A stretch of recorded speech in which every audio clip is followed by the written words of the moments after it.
Wisely, Clemenceau took out insurance. He visited House on his sickbed to assure him that the London meetings had no importance whatsoever. He himself was only going over because it might help Lloyd George in his forthcoming general election. As it turned out, between disagreements over Italy's territorial demands in the Adriatic and squabbling between Britain and France over the disposition of the Ottoman Empire, the meetings failed to produce a common European approach. All three European powers also hesitated, not wishing to give Wilson the impression that they were trying to settle things before he arrived. House, who shared Wilson's view that the United States was going to be the arbiter of the peace, believed, without much evidence, that Clemenceau was likely to be more reasonable than Lloyd George. Conveniently, Wilson met Clemenceau first. The wily old statesman listened quietly as Wilson did most of the talking, intervening only to express approval of the League of Nations. Wilson was favorably impressed, and House, who hoped that France and the United States would make a common front against Britain, was delighted. The Wilsons spent Christmas Day with General John Pershing at American headquarters outside Paris, and then left for London. In Britain, Wilson was again greeted by large and adoring crowds, but his private talks with British leaders did not initially go well. The president was inclined to be stiff, offended that Lloyd George and senior British ministers had not rushed over to France to welcome him, and annoyed that the British general election meant the start of the peace conference would have to be delayed.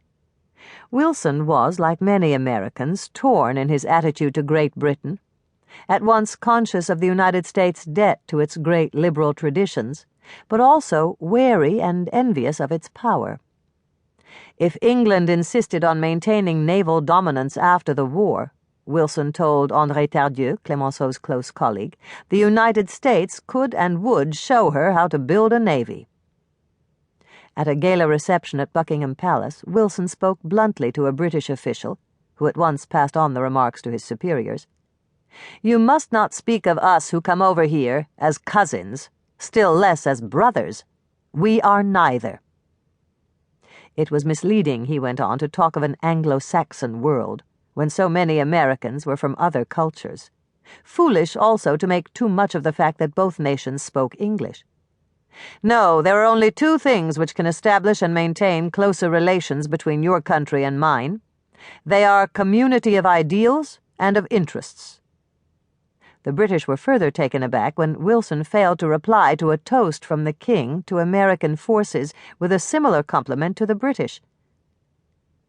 "There was no glow of friendship," Lloyd George commented, "or of gladness at meeting men who had been partners in a common enterprise and had so narrowly escaped a common danger." Lloyd George, who recognized the supreme importance of a good relationship with the United States, set out to charm Wilson. Their first private conversation began the thaw. Lloyd George reported with relief to his colleagues that Wilson seemed open to compromise on the issues the British considered important, such as freedom of the seas and the fate of Germany's colonies. Wilson had given the impression that his main concern was the League of Nations, which he wanted to discuss as soon as the peace conference opened. Lloyd George had agreed. It would, he said, make dealing with the other matters much easier. The two leaders had also talked about how they should proceed at the peace conference. Presumably, they would follow the customary practice and sit down with Germany and the other defeated nations to draw up treaties. Past practice offered little guidance, though, for the new order that Wilson wanted. The rites of conquest and victory were woven deeply into European history, and previous wars, the Napoleonic, for example, had ended with the victors helping themselves to what they wanted, whether land or art treasures. Moreover, the defeated had been expected to pay an indemnity for the costs of the war, and sometimes reparations for damages as well. But had they not all turned their backs on that in the recent war? Both sides had talked of a just peace without annexations. Both had appealed to the rights of peoples to choose their own rulers, the Allies more loudly and persuasively than the Central Powers. And even before the United States had come into the war,